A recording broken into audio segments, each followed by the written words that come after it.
ഇന്ന് നമ്മുടെ ജലം, വായു, പ്രകൃതി മുഴുവൻ മാലിന്യം കൊണ്ട് നിറഞ്ഞിരിക്കുകയാണ്. അത് രാജു എബ്രഹാം MLA ഉദ്ഘാടനത്തിൽ അത് പറയും. പക്ഷെ മനുഷ്യന്റെ മനസ്സ് മുഴുവൻ മാലിന്യം കൊണ്ട് നിറഞ്ഞത് കൊണ്ടാണ് ഈ പ്രകൃതിയിലെ മാലിന്യത്തിന്റെ കാരണം. ഈ മനുഷ്യ മനസ്സിന്റെ മാലിന്യം മാറ്റണമെങ്കിൽ ഒറ്റ മാർഗമേ ഉള്ളൂ. യേശുവിന്റെ രക്തത്താൽ ഏത് മാലിന്യങ്ങളെയും കഴുകി കളയാനായിട്ട് സാധിക്കും. ഒറ്റ വാക്ക് പറയട്ടെ. ഒന്നാമത് ഒരു ആരാധനയുടെ പേരിലായിരുന്നു മാലിന്യം ഉണ്ടായത്. അനുനയത്തിൽ ഹാബേൽ തന്റെ സഹോദരനായ കായനെ വയലിലേക്ക് കൂട്ടിക്കൊണ്ടുപോയി അവനെ തന്ത്രപൂർവ്വം അടിച്ചു കൊന്നു. നോക്കണേ, അങ്ങനെയാണ് ഒന്നാമത്തെ മാലിന്യം. രണ്ടാമത്തേത് നമ്മുടെ ഹെറോദോസ്, യേശു ജനിച്ചപ്പോൾ ഹെറോദോസിന്റെ മനസ്സിൽ ഒരു മാലിന്യം അടിഞ്ഞുകൂടി. അതൊന്നും പറയാൻ സമയമെടുക്കുന്നില്ല. യൂദാസിന്റെ മനസ്സിൽ യേശുവിനെ ഒറ്റ കൊടുക്കാൻ നേരത്ത് ഒരു മാലിന്യം അടിഞ്ഞുകൂടി. നാബോത്തിന്റെ മുന്തിരിത്തോട്ടം ചീരത്തോട്ടമാക്കാൻ വേണ്ടി ഇസബേലിന്റെ മനസ്സിൽ ഒരു മാലിന്യം കടന്നുകൂടി. അങ്ങനെ ബേർശേബയെ തട്ടിയെടുക്കാൻ വേണ്ടി ദാവീദിന്റെ മനസ്സിൽ ഒരു മാലിന്യം കടന്നുകൂടി. അങ്ങനെ മനുഷ്യന്റെ മനസ്സ് മുഴുവൻ മാലിന്യം കൊണ്ട് നിറഞ്ഞിരിക്കുകയാണ്. എന്നാൽ നിന്റെ പാവം എത്ര കടിഞ്ഞു ഒപ്പായിരുന്നാലും അത് ഹിമം പോലെ വെളുപ്പിക്കാമെന്നും രക്താംബരം പോലെ ഇരുന്നാൽ അത് പഞ്ഞി പോലെ ആക്കി തീർക്കാമെന്നും പറഞ്ഞത് യേശുക്രിസ്തു മാത്രമാണ്. അവൻ യേശുക്രിസ്തു ഒരു മനുഷ്യന്റെ മനസ്സിലേക്ക് വരുമ്പോൾ അവന്റെ ഉള്ളിലെ സകല മാലിന്യങ്ങളും മാറി അവൻ ശുദ്ധ മനസ്സിന്റെ ഉടമയായി തീരും എന്ന് മാത്രം പറഞ്ഞുകൊണ്ട്, അതുകൊണ്ട് അവൻ ഒന്ന് മാത്രം പറഞ്ഞുകൊണ്ട് തിരക്കുള്ള നമ്മുടെ ഉദ്ഘാടകന് പ്രത്യേകം കരങ്ങളടിച്ച് നമുക്ക് സ്വാഗതം ചെയ്യാം. തികച്ചും മാതൃകാപരമായ ഒരു ചടങ്ങിൽ നമ്മൾ സാക്ഷ്യം വഹിക്കുകയാണ്. തോമസ് പാസ്റ്റർ അത്ഭുതങ്ങൾ കാണിച്ചു തരുന്ന ഒരു മഹൽ വ്യക്തി കൂടിയാണ്. നമുക്കറിയാം, ധാരാളം സന്ദർഭങ്ങളിൽ നമ്മളതെല്ലാം അനുഭവിച്ചിട്ടുണ്ട്. അദ്ദേഹത്തെ ഞാൻ പ്രത്യേകം അഭിനന്ദിക്കുന്നു. മാമച്ചായൻ 85-ാം വയസ്സിലേക്ക് കയറിയിരിക്കുന്നു. കണ്ടാൽ ഇപ്പോഴും ഒരു 35-38 വയസ്സ് മാത്രമേ അച്ഛൻ, അത്ര പ്രസരിപ്പോടെയാണ് അച്ഛൻ നമ്മുടെ മുമ്പിലേക്ക് കടന്നു വരുന്നത്. അച്ഛൻ്റെ ജന്മദിന ആഘോഷ ചടങ്ങുകൾക്ക് എല്ലാ ആശംസകളും ഞാൻ നേരുകയാണ്. നമ്മുടെ ഒരു പ്രധാന വിശിഷ്ട വ്യക്തി ഇത് നമ്മോടൊപ്പം ഉണ്ട്, ശ്രീ കുര്യൻ പ്രക്കാൻ. അദ്ദേഹം കഴിഞ്ഞ ദിവസം നടന്ന ഒരു ചടങ്ങിലും അദ്ദേഹം ജയോർമ്മ ഞങ്ങളെല്ലാം ഉണ്ടായിരുന്ന ഒരു ചടങ്ങിലാണ് കൊച്ചുമോനടക്കം. അവിടെ വച്ച് അദ്ദേഹത്തെ നമുക്ക് ആദരിക്കാൻ വേണ്ടി കഴിഞ്ഞു. അദ്ദേഹം ഇന്ത്യ രാജ്യത്തിൻ്റെ ഒരു അഭിമാനമാണ്. അദ്ദേഹത്തെ പോലെയുള്ള വ്യക്തികളാണ് നമ്മുടെ രാജ്യത്തിൻ്റെ അഭിമാനം ഉയർത്തിപ്പിടിക്കുന്നത്. തീർച്ചയായിട്ടും കുര്യൻ പ്രക്കാനും ഇനി എത്രയോ ഉയരങ്ങളിലേക്ക് പോകേണ്ട ഒരു വ്യക്തി കൂടിയാണ്. പ്രക്കാനയുടെ കൺവെൻഷൻ അമേരിക്കയിൽ നടന്നപ്പോഴാണ് അദ്ദേഹത്തെ പരിചയപ്പെടാൻ ഇടയായത്. അദ്ദേഹത്തിനെ ഞാൻ പ്രത്യേകം ഈ സന്ദർഭത്തിൽ അഭിനന്ദിക്കുന്നു. ഇവിടെ പങ്കെടുത്തിരിക്കുന്ന എല്ലാവരെയും പ്രത്യേകം, സാംസനടക്കം എല്ലാവരെയും പ്രത്യേകം അഭിനന്ദിക്കുന്നു. ഇന്നത്തെ നമ്മുടെ വിഷയം ലഹരി, മയക്കുമരുന്ന്. ആ മയക്കുമരുന്ന് നമുക്കറിയാം. മാലിന്യരഹിത കേരളമാണ് നമ്മുടെ 30-ാം തീയതി മാർച്ച് 30 കേരളം മാലിന്യ വിമുക്തമായി പ്രഖ്യാപിക്കുകയാണ്. അതൊരു ചരിത്ര മുഹൂർത്തമാണ്. അപ്പോൾ തീർച്ചയായിട്ടും ആ മുഹൂർത്തത്തിൻ്റെ സാക്ഷിയാവാൻ നമുക്കെല്ലാം ഈ ജന്മദിനാഘോഷ ചടങ്ങിൽ പങ്കെടുക്കാൻ കഴിഞ്ഞത് ഏറ്റവും തികച്ചും മാതൃകയാണ്. എല്ലാ ആശംസകളും ഞാൻ നേരുന്നു. 30-ാം തീയതി നമ്മുടെ നാട് ഒറ്റക്കെട്ടായിട്ട് മാലിന്യ വിമുക്ത പരിപാടിയിൽ പങ്കാളിയാവുകയാണ്. നമ്മളെല്ലാവരും അതിൽ പങ്കെടുക്കണം എന്ന് അഭ്യർത്ഥിച്ചുകൊണ്ട് നമ്മുടെ ഇന്നത്തെ ചടങ്ങ് ഉദ്ഘാടനം ചെയ്തതായി അറിയിക്കുന്നു. 85 വയസ്സ് തികഞ്ഞ പ്രിയപ്പെട്ട തോമസ് മാമൻ പുത്തമ്പരിക്കലിനെ ഇന്ന് രാജു എബ്രഹാം, മുൻ MLA, CPIM-ന്റെ ജില്ലാ സെക്രട്ടറി കൂടിയായിരിക്കുന്ന രാജു എബ്രഹാം തോമസ് മാമൻ പുത്തമ്പരിക്കലിനെ ആദരിക്കും. മുമ്പോട്ട് വന്നാട്ടെ.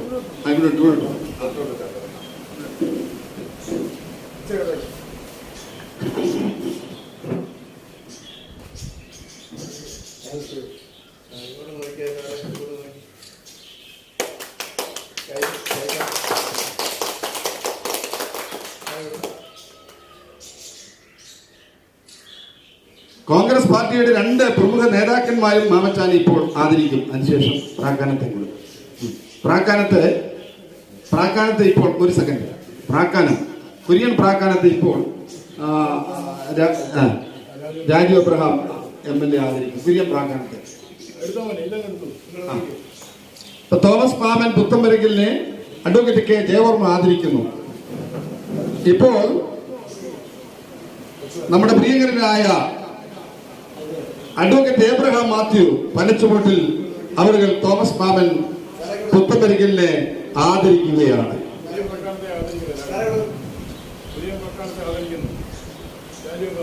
തുടർന്ന് രാജു എബ്രഹാം MLA നമ്മുടെ കാനഡയുടെ അസോസിയേഷൻ പ്രസിഡന്റ് കുര്യൻ പ്രാക്കാനത്തെ ആദരിക്കുന്നു. പ്രിയപ്പെട്ടവരെ, ഏറ്റവും വിശിഷ്ടമായ ഒരു ചടങ്ങിന് സാക്ഷ്യം വഹിക്കുന്നതിൽ സന്തോഷമുണ്ട്. ഇവിടെ സൂചിപ്പിച്ച പോലെ 10 മണിക്ക് തന്നെ മറ്റൊരു ബൃഹത്തായ ഒരു സമരപരിപാടി ഉദ്ഘാടനം ചെയ്യണമെന്നുള്ളതുകൊണ്ട് നിങ്ങളുടെ അനുവാദത്തോടെ പോവുകയാണ്. ഇവിടുത്തെ വിഷയം ആനുകാലിക പ്രസക്തമാണ്. നമുക്ക് വ്യക്തിപരമായ മാലിന്യം മാറണമെന്ന് അദ്ദേഹം വളരെ അടിവരയിട്ട് പറഞ്ഞു. അതിനോട് പൂർണ്ണമായിട്ടും യോജിക്കുകയാണ്. ആദ്യമേ നമ്മളിലുള്ള മാലിന്യം നിർമ്മാർജ്ജനം ചെയ്യണം, പിന്നീടാണ് പരിസര മലിനീകരണം. അപ്പം ആദ്യമേ നമ്മുടെ മനസ്സ് ശുദ്ധീകരണം. ആ മനസ്സിന്റെ ശുദ്ധീകരണ പ്രക്രിയ നമുക്ക് ഇവിടെ നിന്ന് കർത്താവിനെ സാക്ഷിയാക്കിക്കൊണ്ട്, ദൈവത്തെ സാക്ഷിയാക്കിക്കൊണ്ട് നമുക്ക് ആരംഭിക്കാം. ഞാൻ ഇങ്ങനെ അത്ഭുതങ്ങൾ സൃഷ്ടിച്ചാൽ ഞങ്ങളൊക്കെ അസ്തപ്രജ്ഞരായി പോകും. ഓരോ ദിവസവും ഓരോ കാലികം 30-ാം തീയതി നടക്കാൻ പോകുന്ന പരിപാടിക്ക് വളരെ കാലക്കൂട്ടി തന്നെ ഈ പരിപാടി ഒരുപക്ഷെ കേരളത്തിലെ ഒരു ജില്ലയിൽ ആരംഭിക്കുന്നത് ഇവിടെ വെച്ചാണ്, റാന്നിയിൽ വെച്ചാണ്. അദ്ദേഹത്തെ പ്രത്യേകിച്ച് അനുമോദിക്കുന്നു, അഭിനന്ദിക്കുന്നു. അതോടൊപ്പം തന്നെ മാമച്ചാന്റെ 85-ാം ജന്മദിനമാണ്.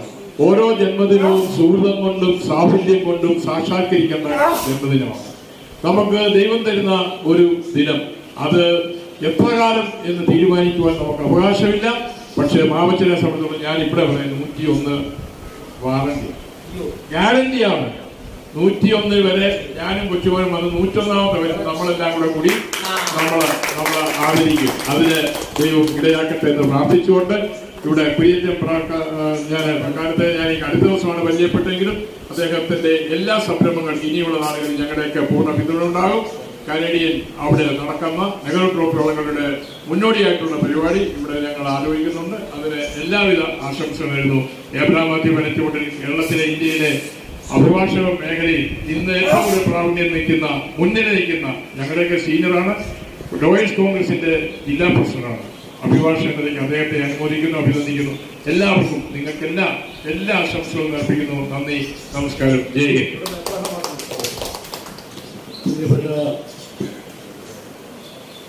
85 വയസ്സിലേക്ക് കഴിയുന്ന പ്രിയപ്പെട്ട മാമച്ചാന് ജന്മദിനാശംസകൾ ഹൃദയപൂർവ്വം അർപ്പിക്കുന്നു. ഓരോ നിമിഷവും ഓരോ ദിനവും ദൈവത്തിൻ്റെ വലിയ ദാനമാകും.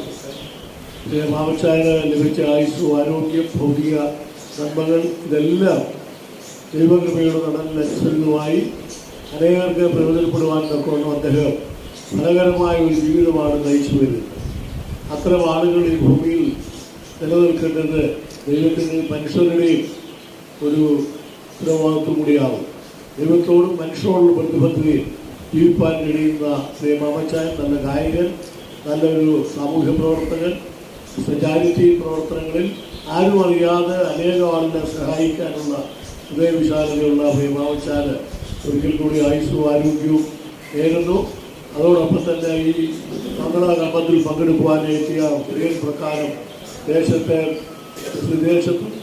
ദേശത്തിൻ്റെയും ഒക്കെ സഭയുടെയും ഒക്കെ രംഗങ്ങളിൽ വലിയ വ്യക്തിത്വം വഹിച്ചുകൊണ്ട് ദൈവം നൽകിയ എല്ലാ താലന്തുകളും ദൈവനാമ മഹത്വത്തിനായും മനുഷ്യരുടെയും സഹപ്രവർത്തകരുടെയും സഹജീവികളുടെയും നന്മയ്ക്കായി ഉണങ്ങി വരുന്ന കുര്യന് എല്ലാ മംഗളങ്ങളും നേർന്നുകൊണ്ട് ലഭിക്കുന്ന ആയുസ്സും ആരോഗ്യവും ദൈവനാമത്തിനായി ഉപയോഗിക്കാൻ കഴിയട്ടെ എന്ന് ഹൃദയവും പ്രാർത്ഥിക്കുന്നു. ഈ ചടങ്ങുകളൊക്കെ സംഘടിക്കുകയും ആളുകളെ ആദരിക്കുവാനും എല്ലാവരെയും ഹൃദയപൂർവ്വം എടുക്കുവാനും കഴിയുന്ന നമ്മുടെ പ്രിയപ്പെട്ട തോമസ് പാസ്റ്ററെ ഹൃദയപൂർവ്വം അനുമോദിക്കുന്നു. വിശുദ്ധ ബൈബിളിൽ ഒരു വാക്യമുണ്ട്, എളിയവനെ ആദരിക്കുന്നവരെ യഹോവയെ അനർത്ഥ ദിവസത്തിൽ വിടുവിക്കുവാൻ. ആ തരത്തിലാവുന്നുണ്ടാവുന്നു പ്രിയ തോമസ് പാസ്റ്ററെ. അത് അനർത്ഥം കൂടാതെ ഇപ്പോൾ നമ്മുടെ മധ്യേ നിൽക്കുവാൻ കഴിയട്ടെ. ബാക്കി സാംസനെയും സാംകുട്ടിയും മറ്റ് ബ്രദറിനെയും എല്ലാം ദൈവം അനുഗ്രഹിക്കട്ടെ എന്ന പ്രാർത്ഥനയോടുകൂടി എൻ്റെ വാക്കുകൾ അവസാനിക്കും. പ്രിയപ്പെട്ട കുര്യൻ ഒരു വാക്ക് നന്ദി പറയുന്നു.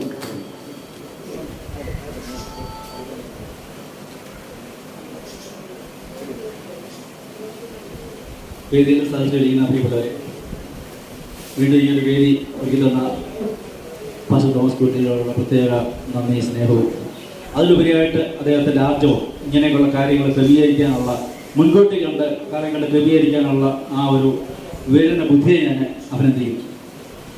എനിക്ക് അതേ സമയത്തിൽ തോമസ് കുട്ടി പറഞ്ഞതുപോലെ തന്നെ എനിക്കും പറയാനുള്ളത്, മാലിന്യ വിമർശനം എന്ന് പറയുമ്പോൾ അത് ആരംഭിക്കേണ്ടത് നമ്മുടെ ഓരോരുത്തരുടെയും ഹൃദയങ്ങളിൽ നിന്നാണ്. ഹൃദയത്തിൻ്റെ മാലിന്യം ക്ലിയറായാൽ സമൂഹത്തിൻ്റെ മാലിന്യം ക്ലിയറാക്കാൻ കുറച്ചുകൂടി എളുപ്പമായിരിക്കും. അതുകൊണ്ട് നമ്മുടെ വ്യക്തിപരമായിട്ട് നമ്മുടെ ഹൃദയത്തിൽ നിന്നും, കുടുംബങ്ങളിൽ നിന്നും, സമൂഹങ്ങളിൽ നിന്നും ഈ ഒരു മാലിന്യോജനത്തിന് നമുക്ക് ആരംഭമിടാം. ഈ പരിപാടിക്ക് എല്ലാവിധ ആശംസകളും കനേഡിയൻ ഗ്രൂപ്പിൻ്റെ പേരിലും കനഡയിലുള്ള മലയാളി അസോസിയേഷൻ സ്നഫ്മാസിൻ്റെ ആഭിമുഖ്യത്തിലും ഉള്ള എല്ലാ ആശംസകളും ഞാൻ ഈ അവസരത്തിൽ നേരുന്നു. നന്ദി, നമസ്കാരം.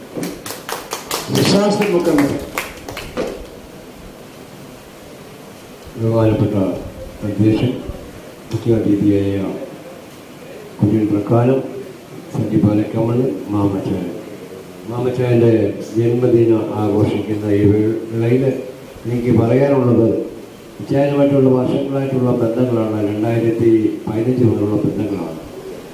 അതായത് സൗജന്യമായിട്ട് കുടിവെള്ളം വിതരണം ചെയ്യുന്നതിന് വേണ്ടിയിട്ട് ദാഹിച്ചു കിടക്കുന്ന ഓരോ കുടുംബത്തിൻ്റെയും പടിവാതികൾക്ക് വെള്ളം കൊണ്ടുപോയി കൊടുക്കുന്ന ഇതിനു വേണ്ടി ഞങ്ങൾക്ക് ഒത്തൊരുമിച്ച് കഴിഞ്ഞിട്ടുണ്ട്. അതിനെല്ലാം മുൻപിൽ നിന്നുകൊണ്ട് പ്രവർത്തിക്കുകയും അതിന് വേണ്ട സഹായങ്ങൾ ചെയ്തു തരികയും ചെയ്തുകൊണ്ടു. ഇപ്പോഴും അന്നദാനം നടത്തുന്നതിനാണെങ്കിലും ഗവൺമെൻറ് ആശുപത്രിയിലാണെങ്കിലും എവിടൊക്കെയാണെങ്കിലും ആൾക്കാർക്ക് എന്താ ആവശ്യമുണ്ടോ അത് സഹായം ചെയ്യുന്നതിന് വേണ്ടി മാമച്ചാൻ എടുക്കുന്ന മുൻകരുതലുകൾ മുൻകൂട്ടി തന്നെ വിളിച്ച് തലേ ദിവസം തന്നെ വിളിച്ച് പറയും നമുക്ക് അവിടെ ചെയ്യാം എന്ന് പറയും. തോമസ് കുട്ടി പാസ്റ്ററും ചേർന്നുകൊണ്ട് പല വേദികളിൽ ഞങ്ങൾ ഒത്തൊരുമിച്ച് പ്രവർത്തിക്കാൻ സാധിച്ചിട്ടുണ്ട്. ഈ 85 വയസ്സ് തികയുന്ന മാമച്ചായന് കൂടുതൽ ആയുസ്സും ആരോഗ്യം കൊടുക്കുമാറാകട്ടെ. നേരത്തെ പറഞ്ഞ പോലെ 101 വയസ്സല്ല, 110, 115 വയസ്സ് വരെ ഇപ്പോഴും ജീവിച്ചിരിക്കുന്ന ആൾക്കാരുണ്ട്. അതുപോലെ ദീർഘ ആയുസ് കൊടുത്തു കഴിഞ്ഞാൽ പലരെയും സഹായിക്കുന്നതിന് വേണ്ടി അദ്ദേഹത്തിന് കഴിയും. ദൈവതമ്പലൻ അദ്ദേഹത്തിന് ദീർഘായുസ് കൊടുക്കുമാറാകട്ടെ എന്ന് പ്രാർത്ഥിക്കുന്നു. ഇനി അടുത്തായിട്ട് സംസാരിക്കുന്നതിന് വേണ്ടി സാംസ്കൃതിക പാലിക്കാൻ അന്വേഷിക്കുന്നു. ഈ മീറ്റിംഗിൻ്റെ അധ്യക്ഷൻ തോമസ് കുട്ടി പാസ്റ്റർ, കുര്യൻ പ്രക്കാനം, തോമസ് പുത്തമ്പരിക്കൽ തന്നെ, സാംസൺ മുക്കരണത്ത്, മറ്റ് പ്രിയപ്പെട്ട സഹോദരങ്ങളെ, ഇന്ന് വളരെയധികം സന്തോഷത്തോടെ ആണ് ഇവിടെ നിൽക്കുന്നത്. കഴിഞ്ഞ ദിവസം നമ്മൾ മാമച്ചായനെ നമ്മൾ ആദരിച്ചു. അന്ന് ഞാൻ ആശംസകൾ പറഞ്ഞതാണ്. വീണ്ടും 85 വർഷക്കാലം ഈ ലോകത്തിൽ ജീവിക്കുവാൻ മാമച്ചായന് അവസരം നൽകിയ ദൈവത്തിന് സ്തുതിസ്തോത്രങ്ങൾ അർപ്പിച്ചുകൊണ്ട്, ദീർഘായുസുകൊണ്ട്, ബൈബിളിൽ പറയുന്ന പോലെ ദീർഘായുസുകൊണ്ട് തൃപ്തി വരുത്തുവാൻ മാമച്ചായന് ഇടയാകട്ടെ എന്ന് പ്രാർത്ഥിച്ചുകൊണ്ട് എല്ലാ ആശംസകളും അറിയിച്ചുകൊണ്ട് എൻ്റെ വാക്കുകൾ നിർത്തുന്നു. നന്ദി, നമസ്കാരം. അടുത്തതായിട്ട് സംസാരിക്കുന്നതിന് വേണ്ടി നമ്മുടെ മാമച്ചായൻ പുതുപ്പറയ്ക്കുന്നു. സ്നേഹമുള്ള സഹോദരങ്ങളെ, വളരെയധികം സന്തോഷത്തോടുകൂടിയാണ് ഞാൻ നിൽക്കുന്നത്. 85 വയസ്സായ ബർത്ത്ഡേ ആഘോഷത്തോടനുബന്ധിച്ച് നിങ്ങളെല്ലാവരും കൂടി ഇതിനെ ആശംസയിൽ നന്ദി അറിയിക്കുന്നു. ദൈവം അനുഗ്രഹിക്കട്ടെ എന്ന് ഒരു വാക്കിൽ പ്രാർത്ഥിച്ചുകൊണ്ട് ചുരുക്കുന്നു. ദൈവം അനുഗ്രഹിക്കട്ടെ.